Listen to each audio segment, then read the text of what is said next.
تو میں نے آپ کی خدمت میں جو عرض کی ہے اس کو اچھی طرح سمجھیں کہ رسول اکرم صلی اللہ علیہ وسلم کی اداؤں کو اختیار کرنا، اللہ کے نبی کی اتباع کرنا، حضور اکرم صلی اللہ علیہ وسلم کی اطاعت کرنا، یہ ہمارے ذمہ ہے۔ نبی کریم صلی اللہ علیہ وسلم بہت خوش اخلاق تھے، بہت خوش اخلاق تھے۔ آپ سے زیادہ دنیا میں خوش اخلاق کون ہو سکتا ہے کہ آپ کے اخلاق پہ قرآن گواہی دیتے انک لعلی خلق عظیم، آپ کے اخلاق کو مخالف بھی بیان کرتا ہے، تسلیم کرتا ہے، اس میں کوئی اشکال نہیں، لیکن اخلاق کو سمجھنا ضروری ہے۔ اخلاق کسے کہتے ہیں؟ سمجھنا ضروری ہے۔ یہ بات ذہن نشین فرمائیں کہ محکوم کے اخلاق کو کوئی گنا نہیں کرتا، محکوم کے اخلاق گنتی میں نہیں آتے، ہمیشہ حاکم کے اخلاق گنتی میں آتے ہیں۔ جو ماتحت لوگ ہوتے ہیں ان کے اخلاق کو گنا نہیں کرتے، اور جو بافوق اور اوپر والے ہوتے ہیں ان کے اخلاق کو گنا کرتے ہیں۔ رسول اکرم صلی اللہ علیہ وسلم مکہ مکرمہ میں تھے تب بھی اخلاق تھے، مدینہ منورہ میں تھے تب بھی اخلاق تھے۔ مدینہ منورہ مکہ مکرمہ میں وہی اخلاق تھے، کلمہ گو چند ایک لوگ ہیں، اور مدینہ منورہ میں آئے تو کلمہ گو چند ایک نہیں، چند سو نہیں، ہزاروں کی تعداد میں، اور لاکھ سے بھی تجاوز کر گئے ہیں۔ اور قرآن کریم کیا کہتا ہے؟ اذا جاء نصر اللہ والفتح ورأیت الناس يدخلون فی دین اللہ افواجا۔ پیغمبر جب اللہ کی مدد آئی اور فتوحات شروع ہوئیں، خصوصاً فتح مکہ، اب ایک ایک بندہ نہیں، فوج در فوج، گروہ در گروہ، اب دیکھو کلمہ پڑھیں گے اور اسلام میں داخل ہو جائیں گے۔ کیوں؟ یہ اخلاق تو مکہ مکرمہ میں بھی تھے۔ فرق کیا تھا کہ مکہ مکرمہ میں رسول اکرم صلی اللہ علیہ وسلم کے پاس، اللہ کے نبی کے پاس مرکزیت، خلافت، حاکمیت، اقتدار نہیں تھا، اخلاق سے متاثر تھے، کلمہ نہیں پڑھتے تھے۔ مدینہ منورہ میں اخلاق سے متاثر ہوئے، آپ کی برتری کو دیکھا تو انہیں کلمہ پڑھا ہے۔ میں اس کی کئی باتیں سمجھایا کرتا ہوں۔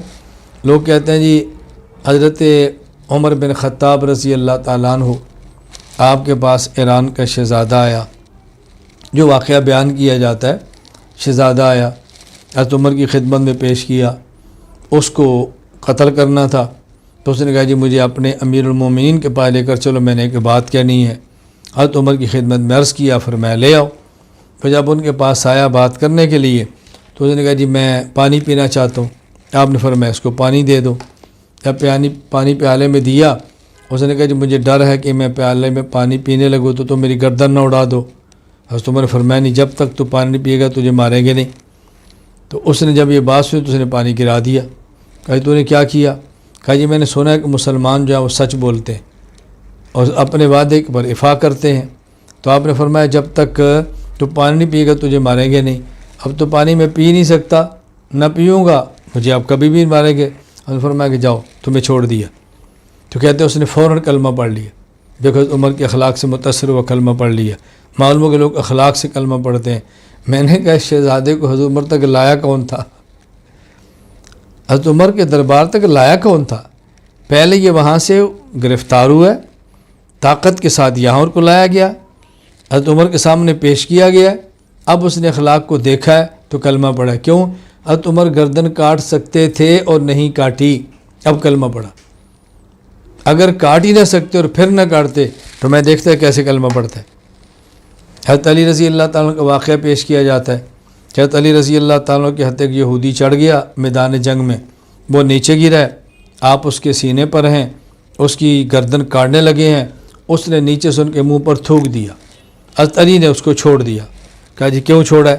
کیا پہلے میں ذبح کر رہا تھا اللہ کے لیے اور اب میں نفس کا غصہ شامل ہو گیا، لہٰذا میں نے تو چھوڑ دیا۔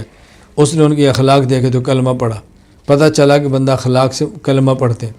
میں نے کہا یہودی تو اخلاق پہلے بھی جانتا تھا، اب حضرت علی کی تلوار کی زد میں ہے، اب اس کو ذبح کرنا چاہتے تو کر سکتے تھے، اب چھوڑا ہے تو اس نے کلمہ پڑھ لیا۔ اور اگر ذبح کر ہی نہ سکتے کہ میں نے تجھے معاف کر دیا ہے تو کون کلمہ پڑھتا؟ نہ معاف کرو نا، تم مجھے مار کے دیکھ لو، تمہیں کسی نے کہا مجھے معاف کرو؟ تو یہ باتیں اچھی طرح سمجھیں۔ نبی کریم صلی اللہ علیہ وسلم جب مکہ مکرمہ میں داخل ہوئے ہیں تو لوگوں نے کلمہ کیوں پڑھا ہے؟ اب آپ گردنیں اڑا سکتے تھے، نہیں اڑائیں، بدلہ لے سکتے تھے، نہیں لیا، کلمہ پڑھ لیا۔ اور جب مکہ مکرمہ سے ہجرت کر کے مدینہ منورہ نہیں تشریف لائے، یہی مکہ تھا، آپ نے کسی کو کچھ نہیں کہا، کوئی بھی کلمہ نہیں پڑھ رہا۔ اب اسی مکہ میں کچھ نہیں کہہ رہے، اب لوگ کلمہ پڑھ رہے ہیں۔ کیوں؟ پہلے وہ قوت اور طاقت نہیں تھی کہ آپ بدلہ لے سکتے تو انہیں کلمہ نہیں پڑھا۔ اب طاقت اور قوت تھی کہ بدلہ لے سکتے تو چھوڑا، اب لوگوں نے کلمہ پڑھ لیا۔ تو میں گزارش کروں اس بات کو اچھی طرح سمجھیں۔ آپ کے پاس کوئی آپ کے مہمان آتے ہیں، آپ کسی فیکٹری میں آفس میں کام کرتے ہیں اور آپ ان کو لیتے ہیں اور اپنی جو فیکٹری کا مالک ہے اس کے پاس لے کر جاتے ہیں کہ ہمارے استاذ آئے ہیں، معزز مہمان آئے ہیں، وہ ملنا چاہتے ہیں۔ مجھے آپ بتاؤ، آپ لے کر آتے ہیں اور جو باہر گارڈ کھڑا ہوا ہے وہ آ کر جوتا سیدھا کرتا ہے، تو کیا اس گارڈ کی اس خوش اخلاقی کو دیکھ کر آپ کا دل کرے گا کہ میں بھی گارڈ لگ جاؤں چونکہ اس کے اخلاق بہت اچھے ہیں؟ کسی کا دل کرے گا میں گارڈ لگ جاؤں بھائی کہ اس کے اخلاق بہت اچھے ہیں؟ اور اگر وہ گارڈ مسلمان ہو تو اس کو دیکھ کر کوئی ہندو کلمہ پڑھ لے گا، بھائی ان کے اخلاق بہت اچھے ہم کلمہ پڑھ لیں، کوئی متاثر نہیں ہوگا۔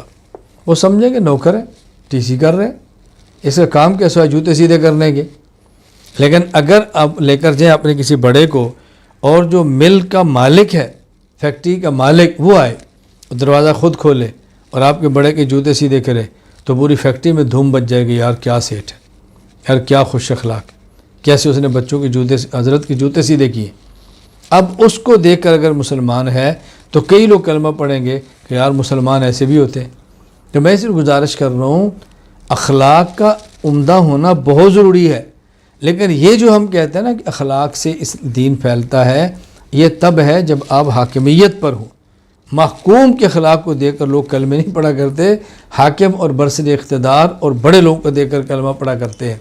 باقی اخلاق تو ہر حال میں اچھے ہونا ضروری ہے، ماتحت ہے تب بھی، مافوق ہے تب بھی، آپ غلام ہیں تب بھی، آپ مالک ہیں تب بھی، آپ نوکر ہیں تب بھی، آپ مالک ہیں فیکٹری کے تب بھی، وہ تو ہونے چاہیے۔ لیکن جو درست بات ہے میں وہ عرض کر رہا ہوں، ان باتوں کو ہمیں اچھی طرح سمجھنا چاہیے۔ اللہ تعالیٰ ہمیں یہ بات سمجھنے کی توفیق عطا فرمائے۔